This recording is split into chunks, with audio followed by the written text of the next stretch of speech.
All right, insiders, Jean-Guy de Gabriac on the podcast today. Jean-Guy has had an incredible career founding an acclaimed massage academy in France, serving as a board member on the International Massage Association, a multi-year judge of the largest massage competition in the world, and finally is the founder of World Wellness Weekend, which champions inclusivity in a wellness industry that to many can feel very inaccessible. I hope you guys enjoy the conversation. Jean-Guy, thank you so much for joining us today. It is an absolute pleasure to have you here. Thank you for having me. I'm thrilled to be here with you. Well, iSpa Vegas 2026. It's perfect. Spa Insider? Yes, sir. Yes. World Wellness Weekend. Thank you. For those folks listening that don't know what World Wellness Weekend is, Yes. You have architected the largest global wellness activation ever. 20,000 activities so far, 11,000 venues. Now, I know a core purpose of World Wellness Weekend is the inclusivity of wellness. Could you speak to what drove you to found this movement? Thank you. When you say inclusivity, it means a lot because it's really about wellness for all.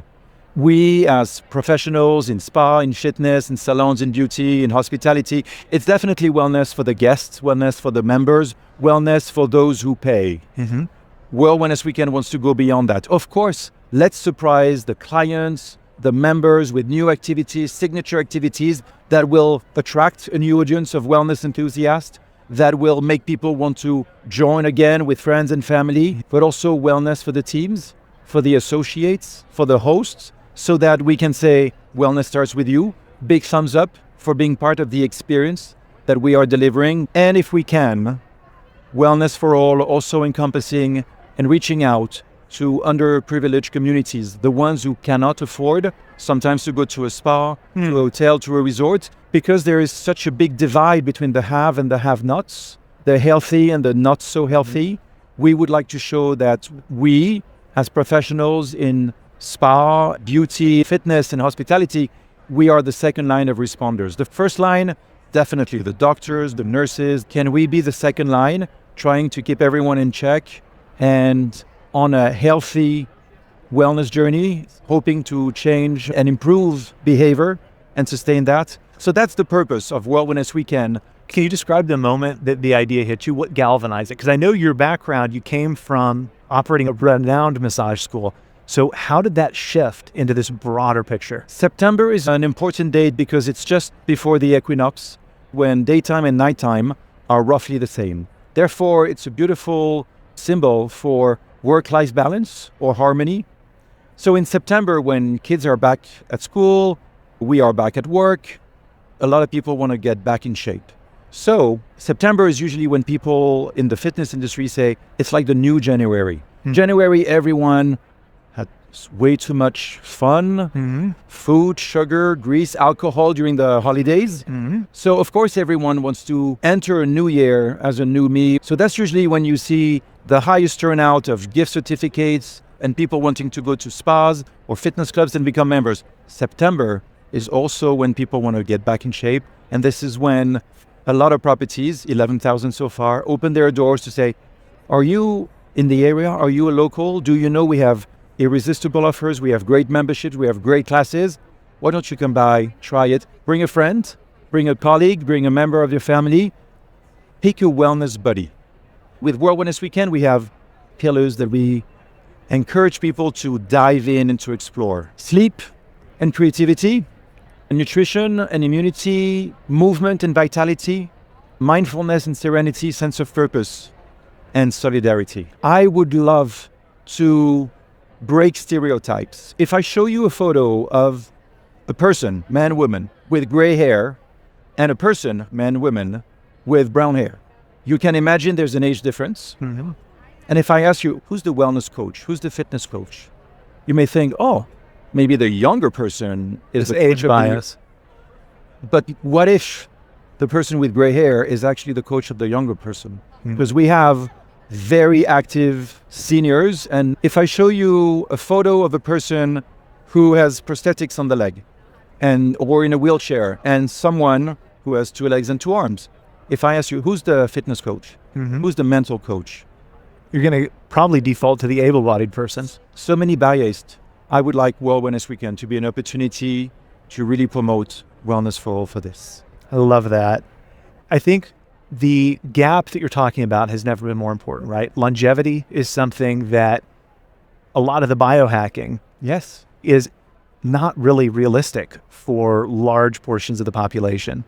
How have you seen wellness outside of the World Wellness Weekend been democratized? Let's talk about longevity with different perspectives.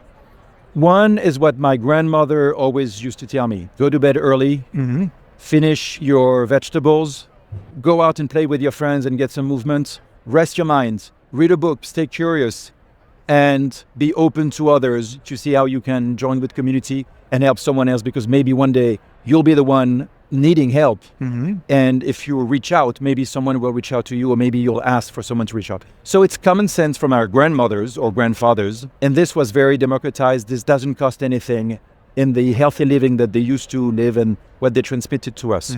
Fast forward to last week when I was in Austin, Texas, at 40 years of Zen, at Dave Asprey's retreat, who's the Bulletproof. Yes, the father of biohacking. So we had bulletproof coffee every morning. We went into those spas. Our brain was checked. Really biohacking to a certain degree to explore the alpha waves, the beta waves, the theta waves, the gamma bursts. It was really interesting and transformative. Now, how do we see this incorporated and democratized? There are lots of run clubs now that people can join to, and you don't need makeup, you don't need special clothes, you just need to be on your best behavior, bring something to drink, and you go out and you socialize with people. You walk for a while, you run for a while, and then you get to run more and more. So clubs, spas are creating this bridge for people to connect also. And how are smaller spas creating that bridge? Where do you see the biggest opportunity for them to participate and galvanize something like that? I think you need a certain size of spa so that you can have common spaces where people can be introduced to each other and see each other. A day spa, maybe they would find another facility for their clients to bring their friends, their best friends, but definitely a hotel with a relaxation room, with a pool, can definitely organize events, activities after dark, when usually you should be closing. This is when you welcome your best clients and their best friends. For instance, I will never forget entering Nikki Beach in Dubai and seeing at the reception, only tell your best friends. If you like the place, if you like the vibes, come back with your best friends. So this is something that they definitely can do. Maybe for singles, it would be great to have an evening where single clients can come and Wellness mingle. mixer. I think that's brilliant. And not with alcohol, with nootropics, with non-alcoholic options. That would be great for them to discuss about their passion. And there are so many wellness enthusiasts out there.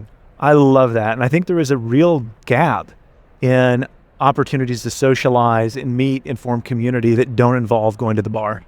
Yes. The younger generation is doing it really. My daughters drink less and less, but they go to parties where there's ecstatic dance. We need more social occasions. World Wellness Weekend, once again, 3 days on the third weekend of September, celebrating 10 years this year. So big anniversary is a great opportunity for any property to open their doors and say, please join with a friend, join with a wellness buddy, so that even if you trip, even if you fall, even if you stop, there's always someone you can be accountable to and you watch over each other. And if you don't have a wellness buddy, well, then maybe the community of the day spas, the hotel spas, the resorts, the fitness clubs can provide you with one. Maybe you'll find a John that you want to hang out more and do exercise with, go walk, go run, and get to meet. I want to make sure that I get this because I think it's very critical for small businesses to understand. With World Wellness Weekend, Yes. how are businesses using that to drive new customer acquisition? Thank you for asking. So many people are in their silo and they think of business, tomorrow, treatments. Communication is absolutely key. Being out there on social media, being out there on PR, making your voice be heard, your spa be seen, your teams be recognized is absolutely key. So you may think you're doing a great job. You are a hotshot in your city. Who knows you really? You have your clients, they have their best friends. Is that enough, or do you need to expand? We always need new clients, but also we need to be strategic on how and who we want to attract people. So World Wellness Weekend is a great opportunity, a free opportunity, because we have sponsors paying for everything: the global coordinator, the social media community manager, the website that is always improving. We have that covered. So Wellness for All is for any owner or manager of a spa, day spa, massage clinic, hotel or resort spa to say, okay, I want to be on that map. They go on wellmap.org, they click on sign up, they create their email, first name, John, email, password, and then you immediately access the back office. You enter this, and then you have a page that is also duplicated in 16 other languages. So your page has now the weight of 16 pages to appear in search on search engines. So not only do you increase your search engine optimization, but please make sure you catch the attention of the media. How do spas that are successful with that, what do they do? They think with their team, they discuss, how can we surprise you guys to show that we do a fantastic job? And if we manage to do things a little bit differently in a signature way, how could we organize a short massage workshop for 1 hour to encourage people to learn how to massage their hands, their forearms, without getting naked or removing their shirt? How can we help people understand how to massage their shoulders, their neck? And then when they discover there are so many trigger points and touch feels nice, professional, safe, secure, then they will see that the team of the spa is so knowledgeable. It's not just 1 hour that you learn a few tricks. You need to go back to that place. And the connection is the most important thing. One thing that I'd like to say about connection, you mentioned that I had a massage school. I've been a consultant for the past 25 years. I had the chance to design signature treatments, massage, facials for Guerlain, Lancôme, Shiseido, La Mer, so many brands, and so many hotel companies, Four Seasons, currently for Rosewood, for Lemmy. So massage is a big part of my life, how I dedicated the past 25 years. And touch is really important. Touching skin is one thing, understanding anatomy, physiology is one thing, but touching a life, that is so important. And whether we are massage therapists touching skin and touching lives, I believe receptionists also need to be able to touch lives when they connect with people, because there's a big disruptor coming, and that's AI. And in the age of AI, we should focus way more on emotional intelligence and the power of connection. How can a spa owner listening to this take that philosophy on touch and apply that to their team? How can they facilitate that within their business? So I'm a trainer, I'm designer of treatment, but I'm also a judge for the World Championship Massage in Copenhagen, 3 years now. And I'll be in Tokyo in June as one of the judges for the Asia Massage Championship. The first thing you see is how a person stands and is open and empathetic and in tune to the person who's going to receive the treatments. So we see therapists, sometimes great ones, who use the person on the table as an object. The empathy kicks in when you treat the person as a person, and what you deliver is not just a monologue, a massage that starts with A and then we'll finish with Z. No matter how tall, short, whatever size or shape you come from, this is the protocol that is imposed on you. No, massage is a conversation. And basically, we need to stay hungry. We need to stay curious. So many ways of addressing the body, touching. Even before touching, sometimes we ask for permission from a distance and we can start feeling things. And then, may I touch you? Yeah, absolutely. Then we make contact. And with that contact, then we know exactly where to go, where are the trigger points, and how we can help with this. So stay hungry, stay curious. We have 1 minute left. Okay. I want to make sure I ask you, in your life, who has been the mentor that has made the biggest impact on you? Many, but I would have to say Jeremy McCarthy was a huge influence in my life. His book, The Psychology of Spa and Wellbeing, absolute page turner. I bought a copy for myself, and then I bought 4 more copies that I gave to friends whom I believe can learn from the psychology of spa and well-being and positive psychology. What is the biggest single lesson for any reader out here that Jeremy taught you? Be creative,